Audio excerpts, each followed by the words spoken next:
Hi, my name is Corey Grad. We're going to be doing a role play on person-centered therapy. I'm going to be playing the role of a therapist. I'll be taking more of a person-centered Rogerian approach. And this is. I'm Kathy. I'll be playing the role of Randy. I actually was on meds and then I went off of them, and now I'm coming back on them. This is my first session after a month of being on my meds again with my therapist.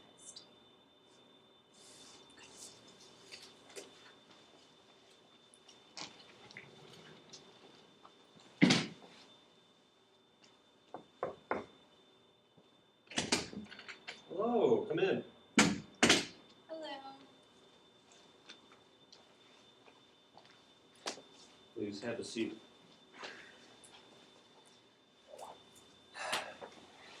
Well, it's good to see you again. Thank you. It's nice to see you.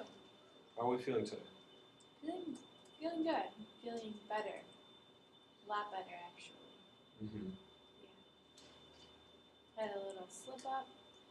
I thought I was doing really well, so I stopped taking my meds. And I'm like, I don't need them. But then, come to find out, I do. So you feel like the pills are maybe holding you back? Sometimes I feel like they're holding me back because I can't just get out of bed and, go about my day. I just have to make sure like I take this medicine because it could alter something. It's just weird to me knowing that one little pill can change my whole life.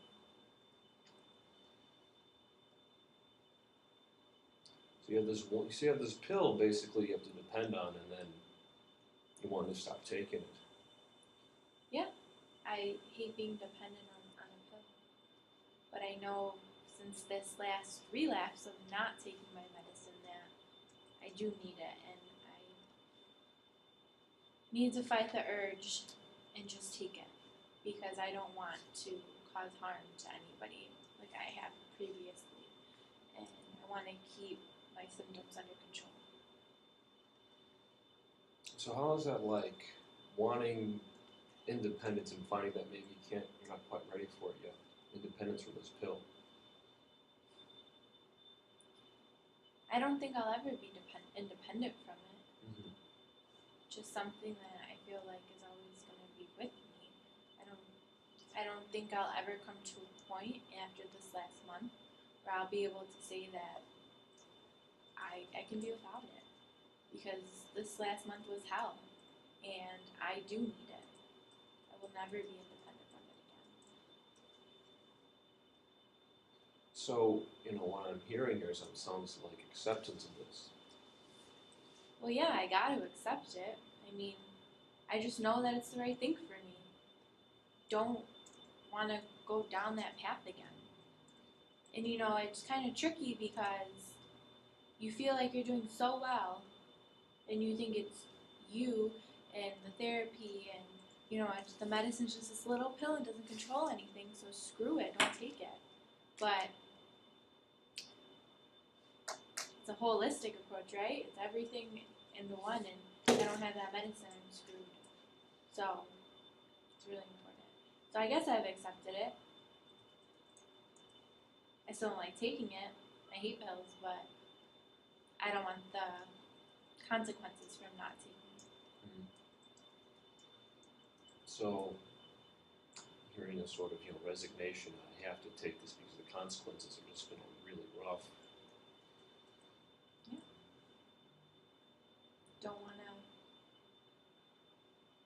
Don't want my disease to control me. And at one point, I thought the pill was controlling me. Mm-hmm. But then when I got off, I only realized it was helping me. So you feel like something was controlling you during that time. Was it the pill? Yeah, it was. And didn't like that. Didn't like it at all. I wanted to control myself and make myself feel better, not a stupid pill. But I realized that it's a lot more than that. So what's life like now? I think you kind of made peace with that. Well, I mean, after, getting out of prison and trying to rebuild my life, been pretty difficult.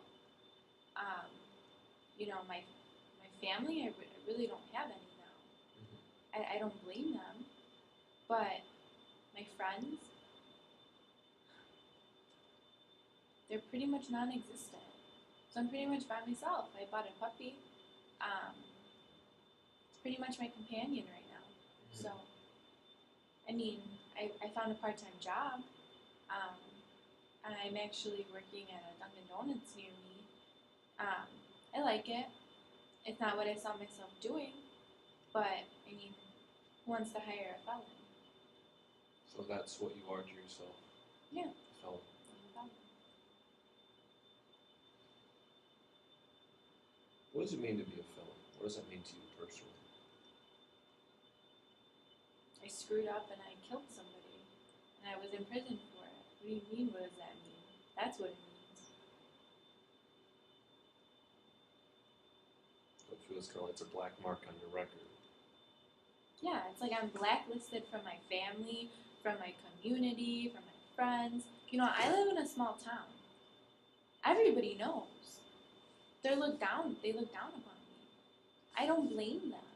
I could just imagine now that I'm doing better and this were to happen in my community and seeing it happen to somebody else and just the whole process of it. I would want them blackballed too. I don't know, it's just frustrating. Super frustrating. Because it's me in that position. Well, in a way, it's almost not you.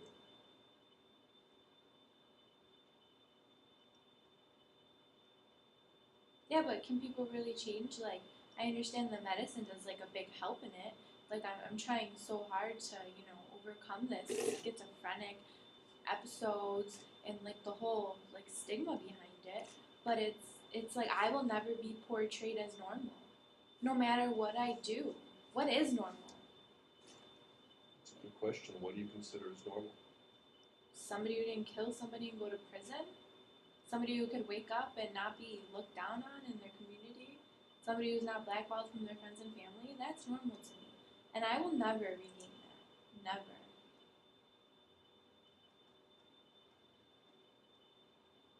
I certainly do empathize with you.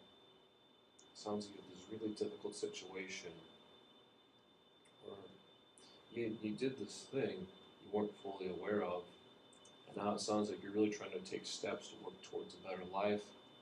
You have a lot of things from the outside, maybe the inside, that's just really making it difficult, maybe sometimes almost impossible. Yeah, I mean, I volunteer too in my local church ministry, and I don't know, I remember being paranoid and how I feel, but when I walk in and for example, on Sunday I was there and we had a bingo, and I walked in, I started setting up, and there was a group of older ladies just in there talking, babbling, and looking at me, and I'm like, they're talking about me. Then I'm thinking, are they really doing it, or is this my paranoia starting to set in? I couldn't differentiate the two, but then I'm thinking about everything I've done, and I'm starting to show my face again, and they probably are talking about me. So, you're trying to lead a normal life again. You're going out and you have people just talking about you, saying things about you. That must be very difficult. Yeah, it is. It's I can make myself better, but I can't have them forget.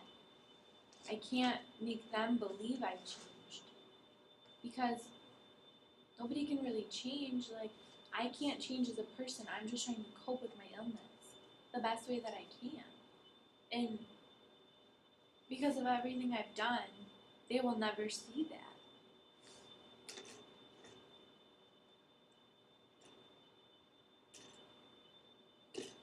So there's no possibility for change. That's what you're feeling. There's really no possibility of change. No, unless I'm trying to get some money. I'm trying to get set because where I live, the cost of living is very, very cheap, and I'm not making a lot of money at Dunkin' Donuts. I'm trying my hardest to save up money and just move out of the town. because I feel like that's my best option. Just start fresh, just start new. Walking out of prison, starting therapy, the meds, everything, that's not a new start for me. A new start for me is going somewhere where I could start to build relationships that I don't have here. And that's the only way that I see is to move out of this little town that people talk and talk and talk and won't give me a chance. So I'm hoping that I could do that. I just financially right now I'm just not ready.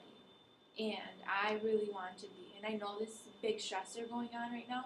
This is probably something that's setting me back in my recovery because I'm just so stressed about, and I feel like I'm more paranoid sometimes when I leave my house than when I was not being treated or when I wasn't diagnosed. Mm-hmm.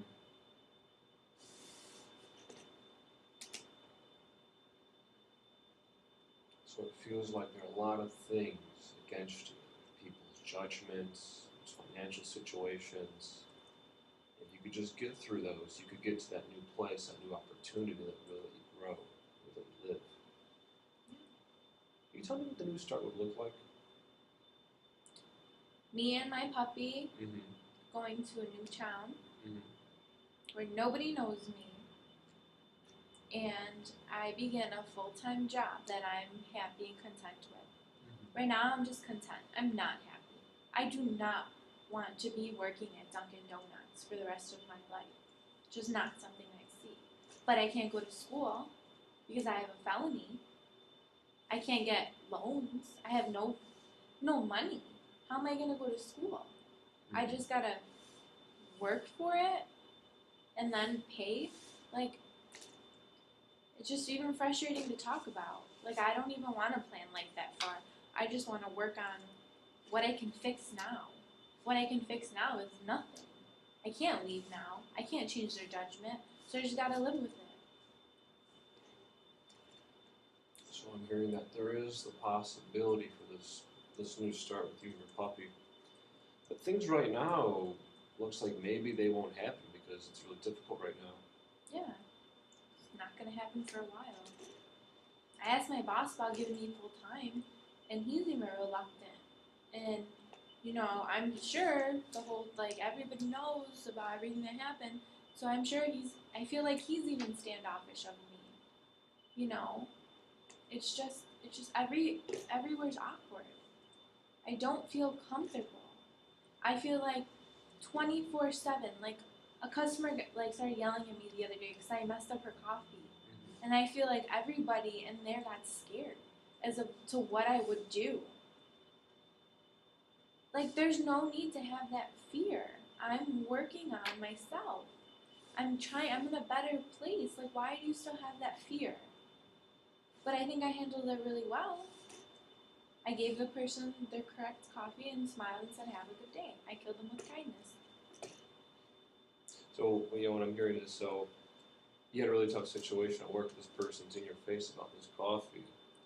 You wouldn't let other people's judgments of you, their perceptions of you, affect your actions. You learned and you changed your actions, is what I'm hearing. Exactly. So you don't feel comfortable anywhere. No. Do you feel comfortable here? Sometimes. I mean, usually when I sit next to somebody, there's always something in between, like a desk or like a computer. I don't know. I feel like people try to make a space where they feel safe, and you have me sitting right next to you. I think that makes me feel comfortable because you trust me enough not to punch you in the face or something. I hope you wouldn't. Please don't. No. I've changed. I'm being a better person, and that's what people just don't understand. And everything that I've gone through and everything that I've done has been great factors to be able to get me to the stable point and being healthy.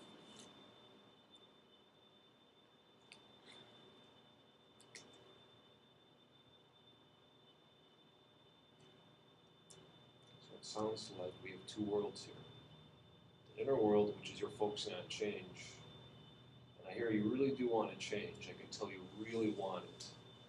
And then it sounds like you have this outer world that's really telling you, no, you can't change, you won't change. And I can feel like there's really a lot of friction there. Yeah. Like people will say, like, once a murderer, always a murderer. Is that really true?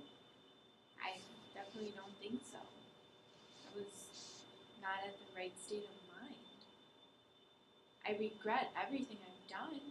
I wish I would have gotten help sooner. But it's, how do you find help when you don't know what's going on? What do you find help for? It's just so difficult. I can't erase time. I can't erase my mistakes. I can only try to fix them.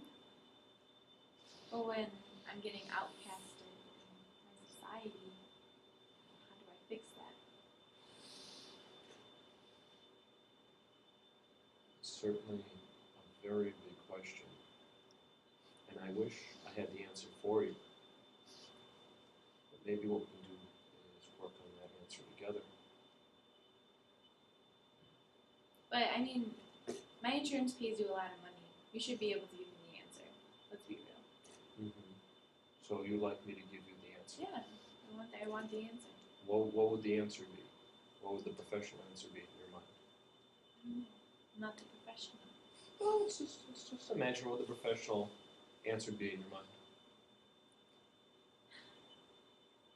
To continue making myself healthy and happy and do what's best for me. Because I can't change other people. That's my struggle. I can't change other people.